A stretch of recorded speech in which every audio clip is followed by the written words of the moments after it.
নমস্কাৰ, welcome back to my YouTube channel Babus clicks. ষষ্ঠ শ্ৰেণীৰ ছাত্ৰ ছাত্ৰীসকল, অনুশীলনী 10 ৰ কেইটামান গণিত দিছিলোঁ তোমালোকক, আৰু কেইটামান গণিত ৰৈ গৈছিলে। তোমালোকে বাৰে বাৰে কৈ থকাৰ বাবে আজি সেই কেইটা গণিত তোমালোকক দিবলৈ ওলাইছোঁ। তো ভিডিঅ'টো সম্পূৰ্ণকৈ আৰু মনোযোগেৰে চাবা। তো আহা আজিৰ ভিডিঅ'টো আমি আৰম্ভ কৰোঁ।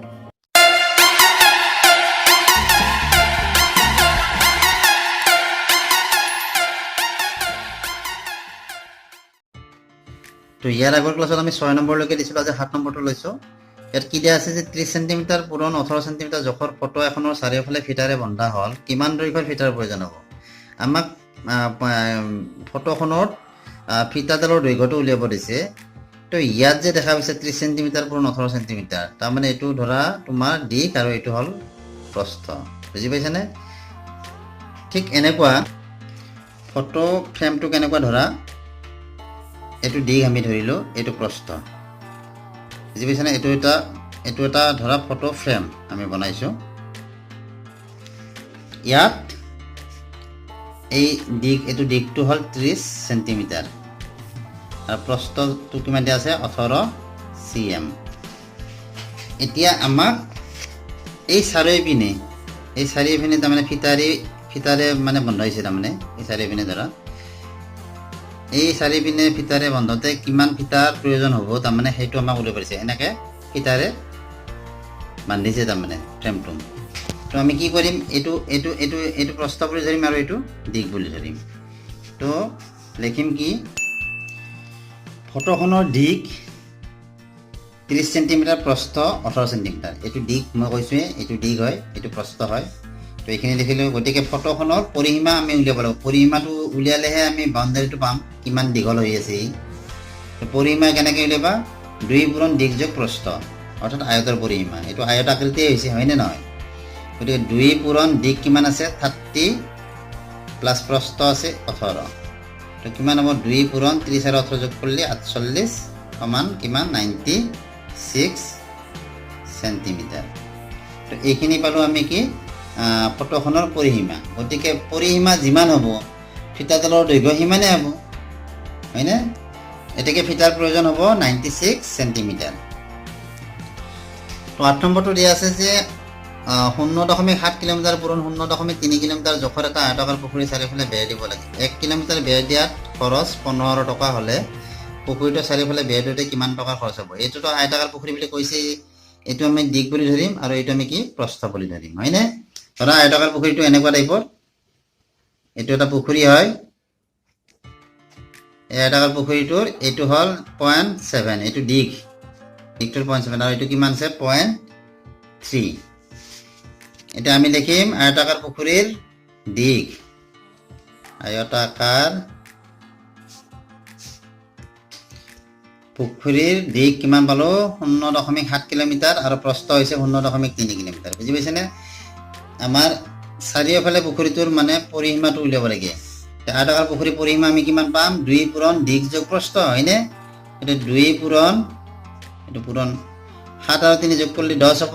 দশমিক পৰ্ব 0 মানে বাওঁফালে, গতিকে কি হ'ব? 1। এইটো হ'ল 1 দশমিক আচলতে 0 হয় যোগফলটো। বুজি পাইছানে? গতিকে 0টো কাটা গ'লে কি থাকিব? 1। গতিকে 2 1 গুণ 2 কিলোমিটাৰ। পুখুৰীটোৰ পৰিসীমা হৈছে 2 কিলোমিটাৰ। ইয়াত এটা কথা কৈছে কি, যে 1 কিলোমিটাৰ বেৰ দিয়াত খৰচ হয় 1500 টকা। গতিকে 2 কিলোমিটাৰ দৈৰ্ঘ্যৰ মানে 2 কিলোমিটাৰ বেৰ দিয়াৰ খৰচ কিমান হ'ব? 15 পূৰণ 2। তো ইয়াত লিখিছে 1 কিলোমিটাৰ বেৰ দিয়াত খৰচ হয় 15 টকা, এইটো দিয়া আছে আমাক। গতিকে 2 কিলোমিটাৰ আমাৰ যিহেতু পুখুৰী বেৰটো 2 কিলোমিটাৰ, গতিকে 2 কিলোমিটাৰ বেৰ দিয়াত খৰচ কিমান হ'ব? 2 কিলোমিটাৰ বেৰ দিয়াত খৰচ হ'ব 1500 পূৰণ 2 সমান 3000 টকা। তো এইখিনি হৈছে আমাৰ উলিয়াব লগা আনচাৰ। তাৰমানে 2 কিলোমিটাৰ বেৰ দিওঁতে খৰচ হ'ব কিমান? 3000 টকা। 9 নম্বৰটো দিয়া আছে যে এখন বৰ্গাকৃতিৰ উদ্যানৰ এটা ফালৰ যোগ 300 মিটাৰ। উদ্যানখনৰ চাৰিওফালে মেৰামতি কৰিব। মেৰামতি কৰা খৰচ প্ৰতি মিটাৰত 50 টকা হ'লে চাৰিওফালে মেৰামতি কৰোঁতে কিমান খৰচ পৰিব? তো আমাক কি বুলি কৈছে যে উদ্যানখন বৰ্গাকৃতি, তাৰমানে বৰ্গ আকাৰৰ উদ্যান হয় আৰু এটা ফালৰ জোখ আমাক দিয়া আছে। তো আমি জানোৱে যে বৰ্গৰ চাৰিওফাল একে হয়, চাৰিও বাহুকেইটা একে হয়, হয়নে নহয়? গতিকে বৰ্গৰ পৰিসীমা আমাৰ কি আছিল? 4 পূৰণ এটা বাহু যোগ। তো ইয়াত মই এটা বৰ্গ আঁকিছোঁ, ধৰা এইটো এটা বৰ্গ হয়। এই বৰ্গটোৰ এইটো বাহু, এইটো বাহু, এইটো বাহু, এইটো বাহু গোটেইকেইটা সমান। তাৰমানে এটা বাহুৰ দিক ইয়াত কিমান দিয়া আছে আমাক 300 মিটাৰ বুলি। বুজি পাইছানে? এই যে ছবিবিলাক মই আঁকি দিছোঁ, এইবিলাক তোমালোকে আঁকিব নালাগে, কিন্তু মই তোমালোকক বুজাৰ কাৰণেহে এই ছবিবিলাক আঁকি ইয়াত দেখুৱাই দিছোঁ। তো এটা বাহুৰ দিক দিয়া আছে, গতিকে আমাৰ পৰিসীমাটো আমি উলিয়াব লাগিব। তেতিয়াহে আমি চাৰিওফালে বেৰ দিয়াৰ খৰচটো আমি কেনেকৈ চাৰিওফালে বেৰ দিয়া খৰচটো আমি উলিয়াব পাৰিম। পৰিসীমাটো ইয়াৰ চাৰিওফালে বেৰ দিব লাগিলে আমাৰ এই চাৰিওফালৰ পৰিসীমাটো উলিয়াব লাগিব নে নালাগে? চাৰিওফালৰ পৰিসীমাটো আমি উলিয়াই ল'লে বেৰ দিয়া খৰচটো ওলাই যাব। প্ৰথম কি লিখিম? এটা ফালৰ দিক কিমান দিয়া আছে?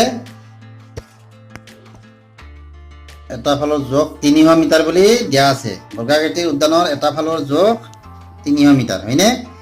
গতিকে আমি ইয়াত সূত্ৰমতে আমি কি পাম? এতেকে বৰ্গাকৃতিৰ উদ্যানৰ পৰিসীমা কি আছিলে আমাৰ? 4 পূৰণ এটা বাহুৰ দিক, হয়নে? গতিকে এটা ফালৰ জোখ 4 পূৰণ আমাৰ কি দিব লাগিব? ইয়াত এইটো আমি লিখি নিদিওঁ, 4 পূৰণ 300, হয়নে? 4 পূৰণ 300 মিটাৰ সমান কিমান হ'ব? 7 3 গুণ 12, 1200 কি মিটাৰ। বৰ্গাকৃতিৰ উদ্যানখনৰ এই উদ্যানখনৰ আমি পৰিসীমা কিমান পালোঁ? 1200 মিটাৰ। তাৰপিছত কি দিয়া আছে ইয়াত? মেৰামতি কৰা খৰচ প্ৰতি মিটাৰত 50 টকা বুলি কি দিয়া আছে। আমাৰ পৰিসীমা আমি কিমান পাইছোঁ? তাৰমানে গোটেই উদ্যানখনৰ বেৰটো তাৰমানে কিমান আছে? 1200 মিটাৰ। আৰু 1 মিটাৰত খৰচ কিমান দি বুলি দিয়া আছে? 50 টকা। তেতিয়াহ'লে 1200 মিটাৰত খৰচ কিমান হ'ব? সেইটো আমি উলিয়াব লাগিব। তো 1 মিটাৰত খৰচ হয় কিমান? 50 টকা বুলি দিয়া আছে। এতেকে আমাৰ কিমান আছে? 1200 মিটাৰ। 1200 মিটাৰত খৰচ হয় কিমান?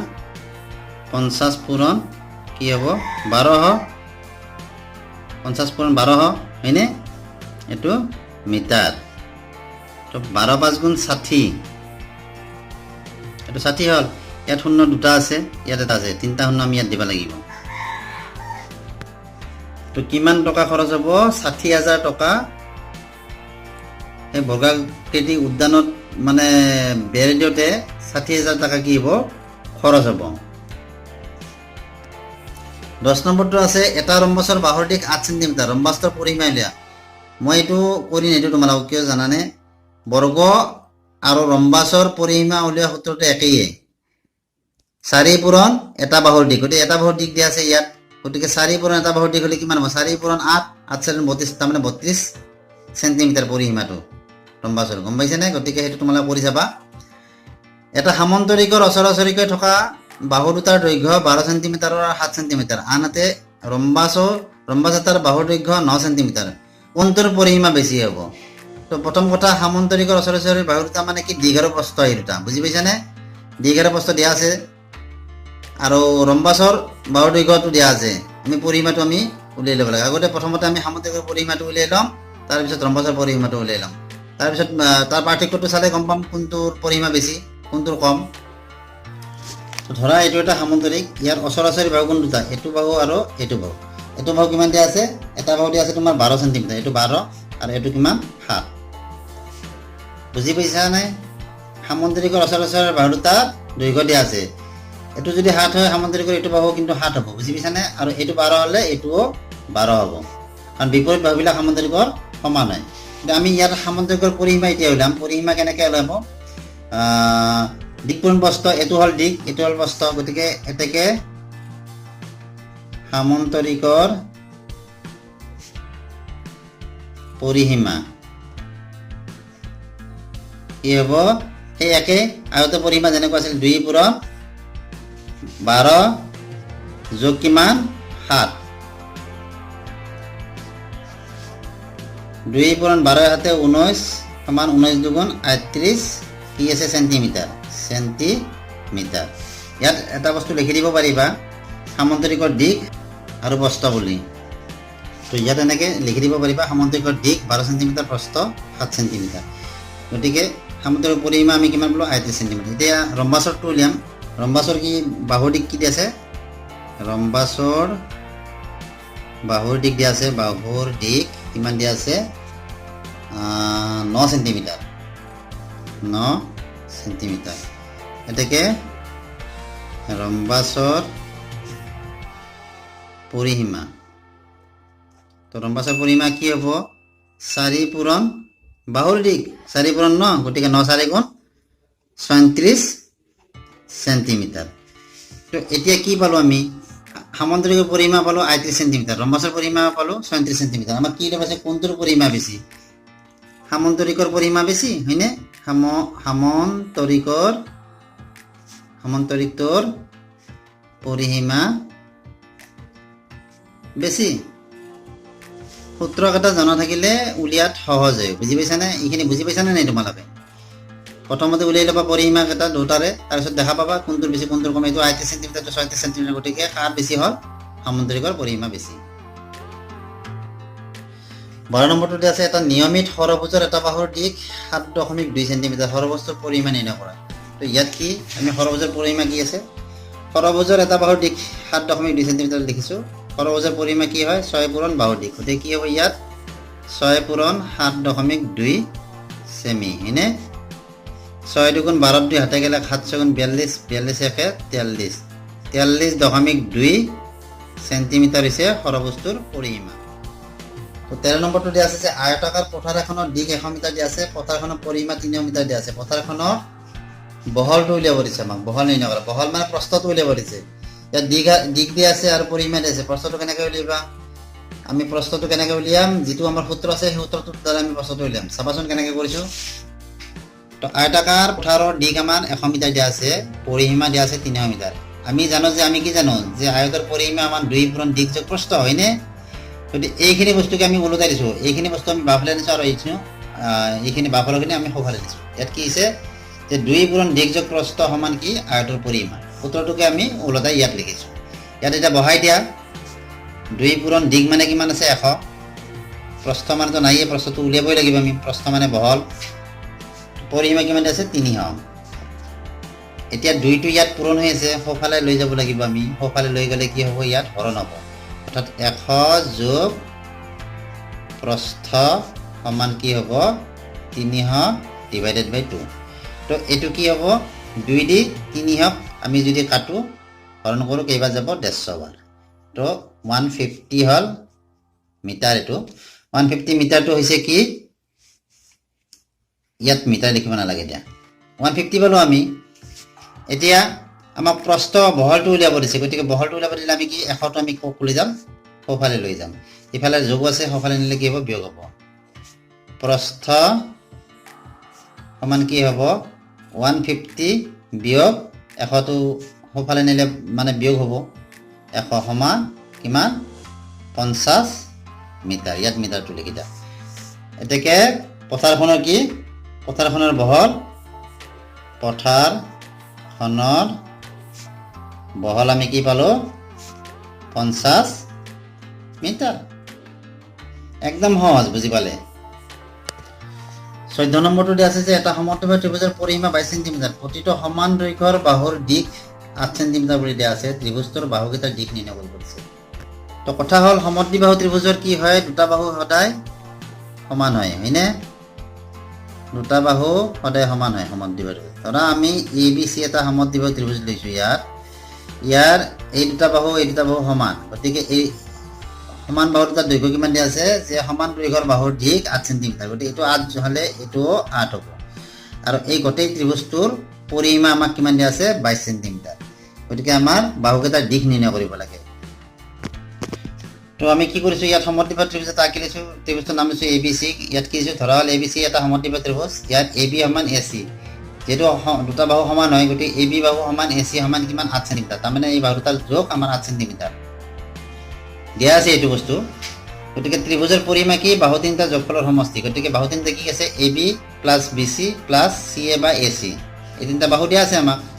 আৰু ইয়াত পৰিসীমাৰ জেগাত কি আছে পৰিসীমা আমাক কিমান দিয়া আছে 22 সেন্টিমিটাৰ। ইয়াত পৰিসীমা বুলি লিখিব পাৰা, পৰিসীমা সমান হ'ব নালাগে 22, পৰিসীমা 22 বুলি দিয়া আছে সমান। ইফালে কি হ'ব AB জেগাত আমি কি লিখিম 8, BC জেগাটো আমাৰ নাজানো, আৰু CS জেগাত AC জেগাত আমি কি লিখিম ইয়াতো 8।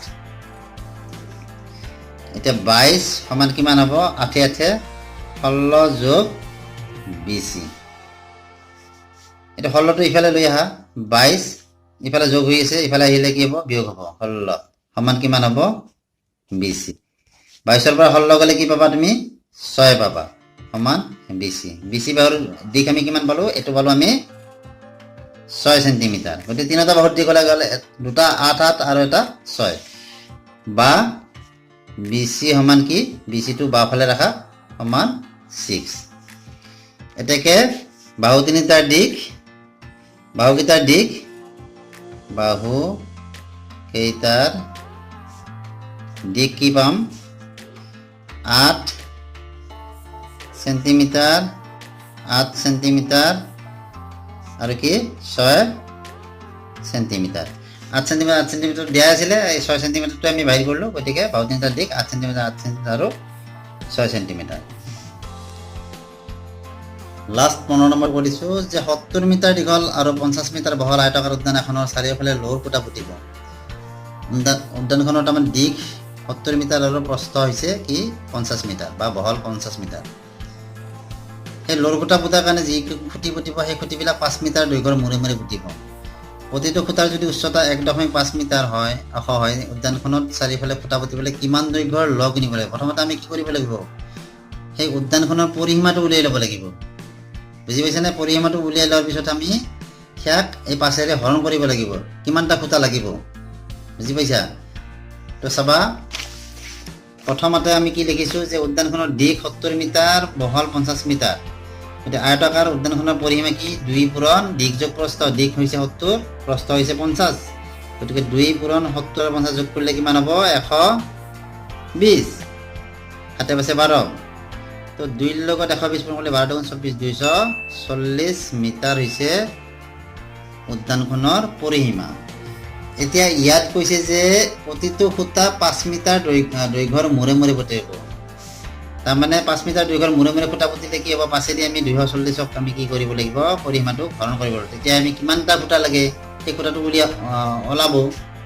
তো প্ৰথমতে আমি খুঁটাৰ কিমান প্ৰয়োজন হয় সেইটো উলিয়াব লাগিব। যিহেতু 5 মিটাৰ দৈৰ্ঘ্যৰ মূৰে মূৰে খুঁটা পুতিব, গতিকে বেৰ দিবৰ বাবে খুঁটাৰ প্ৰয়োজন হ'ব কিমান, 5এদি 240ক আমি কি কৰিম হৰণ দিম। কিমান বাজ যাব, 5এদি 24ক 5 4 5 4 গুণ 20 থাকিল 40 শূন্য হ'ল, হয়নে? 40 হ'ল, 8 5 গুণ 40। তো 48টা খুঁটা লাগিব আমাৰ, খুঁটাৰ প্ৰয়োজন হ'ব 48টা। এতিয়া ইয়াত কোৱা হৈছে যে এটা খুঁটাৰ উচ্চতা 1.5 মিটাৰ। এটা খুঁটাৰ উচ্চতা কিমান দিয়া আছে 1.5 মিটাৰ। এটা খুঁটাত তাৰমানে 1.5 মিটাৰ ওখ হয় এটা খুঁটা। গতিকে এতেকে 48টা খুঁটাৰ উচ্চতা কিমান হ'ব 1.5 পূৰণ কি 48। তো পূৰণ কৰিলে আমি কি পাম, এতিয়া 72.0।